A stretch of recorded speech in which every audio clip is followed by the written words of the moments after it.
JNU छात्र संघ की पूर्व उपाध्यक्ष शैला राशिद के पिता ने अपनी बेटी को एंटी नेशनल बताया है। शैला राशिद पर जान से मारने की धमकी देने का आरोप भी लगाया है। पिता का कहना है कि शैला देश को तोड़ना चाहती है और यूएस में बैठे देश विरोधी ताकतें फंडिंग कर रही हैं। क्या है आरोपों की पूरी सच्चाई और आरोपों पर शैला का क्या कहना है, सुनिए। शैला पर पिता का सनसनीखेज इल्जाम।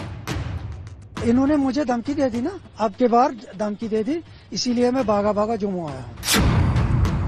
मेरी बेटी शैला एंटी नेशनल है। मुझे इतना सारा पता नहीं है क्योंकि मैं नॉन पॉलिटिकल आदमी हूँ। मैं बस सिर्फ जो भी कंसर्न एजेंसीज है उनको कह रहा हूँ कि आप इन्वेस्टिगेट, और मेरा पक्का यकीन है कुछ न कुछ निकल आएगा। शैला का क्या है रोल? पिता ने खोली पोल। उन्होंने मुझे बुलाया, उन्होंने मुझे 3 करोड़ का कुछ पैकेज बता दिया। हमने 3 करोड़ रुपए रखे हैं इसके लिए।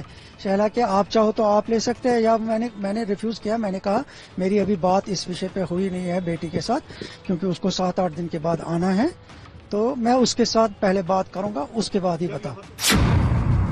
नई कंट्रोवर्सी में फंस गई शैला राशिद। जेएनयू छात्र संघ की पूर्व उपाध्यक्ष शैला राशिद पर एंटी नेशनल एक्टिविटी में इन्वॉल्व रहने का आरोप लगा है। इल्जाम किसी और ने नहीं बल्कि शैला के पिता अब्दुल राशिद शोरा ने लगाया है। बेटी को देशद्रोही बताने की कहानी आप शैला के पिता की जुबानी सुनिए। ये तो फंडिंग का ही एक सारा खेल है ना। अब रशीद इंजीनियर को क्या मजबूरी थी, इसको शैला को क्या मजबूरी थी रशीद इंजीनियर को लेक्चर दिलवाने की जेएनयू में, जबकि उसके साथ कोई लेना देना ही नहीं था इस बात का।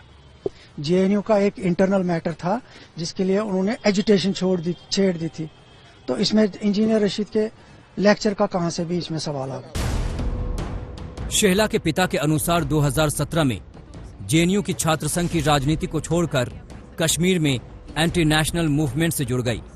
सारा खेल पैसे का है। शैला को यूएस में बैठे कुछ अलगाववादी फंडिंग करते हैं। मैं कुल मिला के ये कह रहा हूं कि फंडिंग जहां से भी, क्योंकि ये एनजीओज भी चलाती है, उन एनजीओज की भी इन्वेस्टिगेशन होनी चाहिए। अपने आप पता लग जाएगा कि पैसा कहां, और लीगल डॉक्यूमेंट्स में ये दिखा रहे कि ये बेकार है, अनएम्प्लॉयड है, तो एक अनएम्प्लॉयड कहां तक खर्चा कर सकता है, तो उसकी तो जांच होनी चाहिए ना।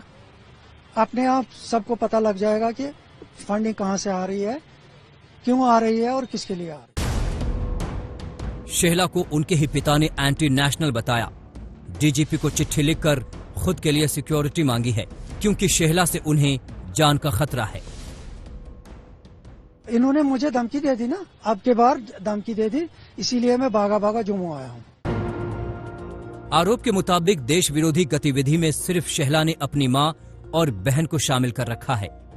शैला की मां जुबैदा, शैला की बड़ी बहन आसमा, शैला का बॉडीगार्ड साकिब। हिंदुस्तान वाले क्यों देंगे इनको? हिंदुस्तान वाले हिंदुस्तान को तोड़ने के लिए ये पैसे देंगे? ये तो सीधी बात है, बाहर से ही आता होगा ना फंड, फॉरेन एजेंसी से। देखिए इसमें यूएस में तो ये सारे लोग सेटल है, जैसे आप नाम ले रहे हैं ज़हूर वटाली का और फिरोज पीरजादा का, इनके देखो कितनी एस्टेब्लिशमेंट्स है। पिता के आरोप पर शैला की सफाई आई। सारे आरोपों को बेबुनियाद बताते हुए उल्टा पिता पर गंभीर आरोप लगाए। शैला ने सोशल मीडिया पर लिखा, हम परिवार के करीबी की मौत का मातम मना रहे हैं। इस घड़ी में मेरे पिता द्वारा मेरी मां और मेरी बहन के विरुद्ध बेबुनियाद और झूठे इल्जामों से बहुत दुखी हूं। ये हमारा पारिवारिक मामला है, लेकिन आरोप बहुत गंभीर हैं, इसलिए मैं जवाब दे रही हूं। तथ्य यह है कि पिता के खिलाफ कोर्ट में मैंने, मेरी मां और मेरी बहन ने घरेलू हिंसा का केस किया था। पिता के आरोप इसी का रिएक्शंस हैं। पिता के आरोप पर शैला ने सफाई दी है। इस वक्त शैला कश्मीर की राजनीति में एक्टिव हैं।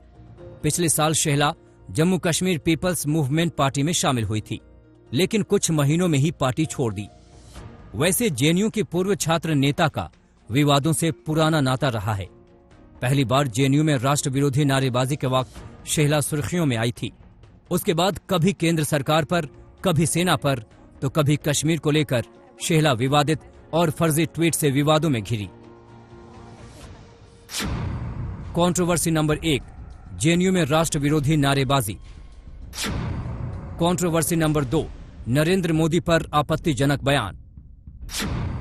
कंट्रोवर्सी नंबर 3, भारतीय सेना पर विवादित ट्वीट।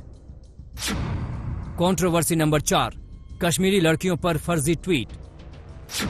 कंट्रोवर्सी नंबर 5, धर्म पर विवादित बयान।